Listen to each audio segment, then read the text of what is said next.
नमस्ते दोस्तों, मैं हूं दीपक खरे। आज आपका इस वीडियो में स्वागत करता हूं। आज हम हिंदी व्याकरण में वाक्य के भेद को पढ़ने वाले हैं। वाक्य के भेद कौन कौन से हैं वो इस वीडियो के माध्यम से हम आज जानने की कोशिश करेंगे। आपको कक्षा 9वीं और 10वीं में व्याकरण विभाग में इन वाक्य के भेदों पर आधारित प्रश्न पूछा जाता है। निम्नलिखित वाक्य का रचना के आधार पर वाक्य का भेद पहचान कर लिखिए। यह प्रश्न क्रमांक 4 में आपको कुल 1 अंक के लिए पूछा जाता है। तो चलो आज हम वाक्य को जानते हैं या वाक्य के भेदों की जानकारी हासिल करते हैं। वाक्य किसे कहते हैं? वाक्य के भेदों को जानने से पहले हम वाक्य किसे कहते हैं ये जान लेते हैं।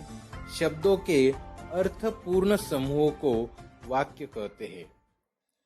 यही परिभाषा हम और आसान तरीके से लिख सकते हैं या उसे समझ सकते हैं। वह शब्दों का समूह जिससे पूरी बात समझ में आ जाए, उस शब्द समूह को हम वाक्य कह सकते हैं। अब वाक्य के भेद कौन कौन से हैं वो हम जानते हैं।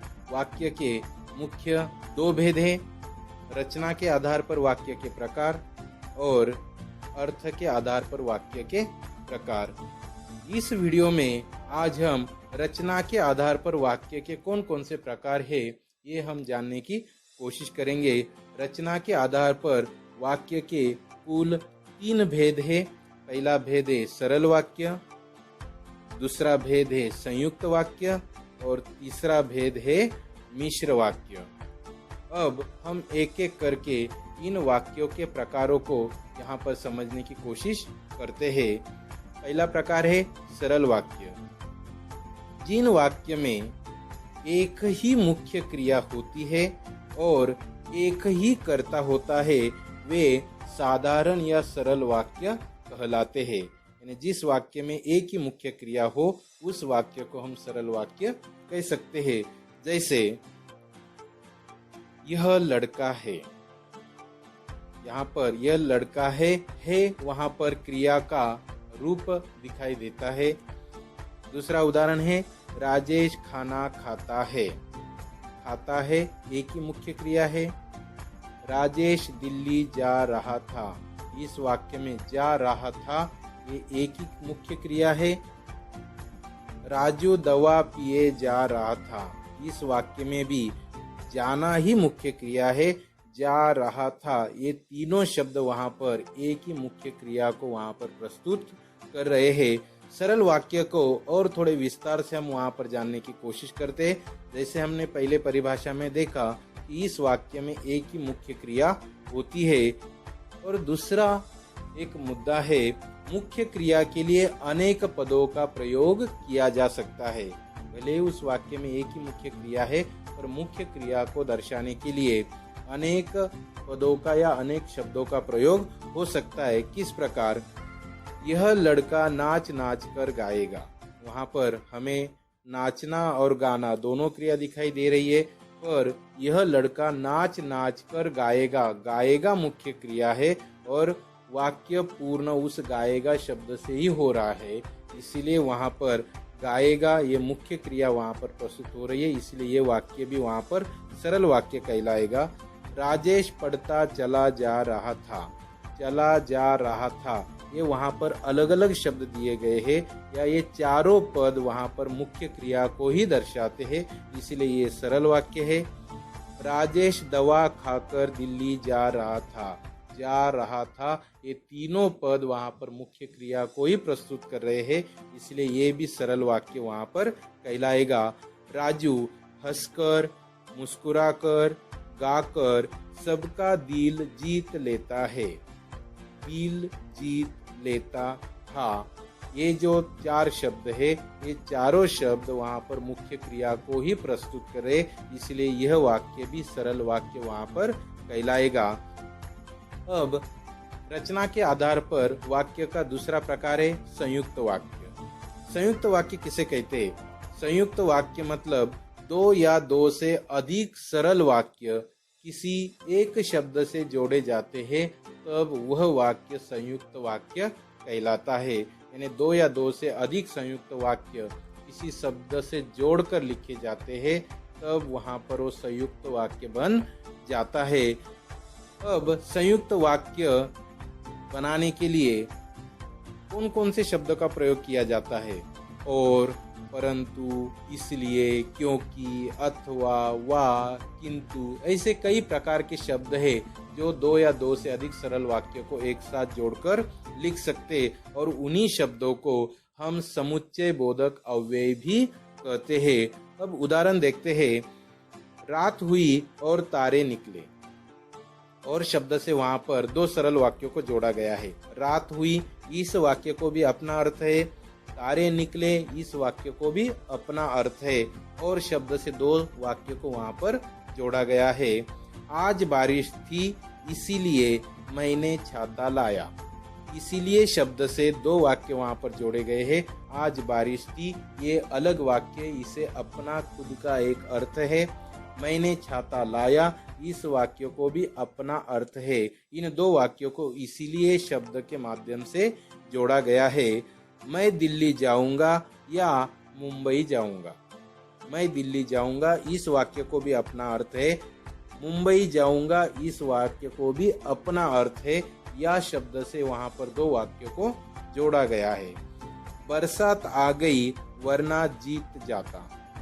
यहाँ पर भी वरना शब्द से दो सरल वाक्यों को जोड़ा गया है, इसीलिए ये चारों वाक्य वहां पर संयुक्त वाक्य कहलाते हैं। अब रचना के आधार पर वाक्य का तीसरा प्रकार है मिश्र वाक्य। मिश्र वाक्य किसे कहते हैं? एक से ज्यादा उपवाक्य का मिलाप जिस वाक्य में हमें नजर आता है वह वाक्य मिश्र वाक्य कहलाता है।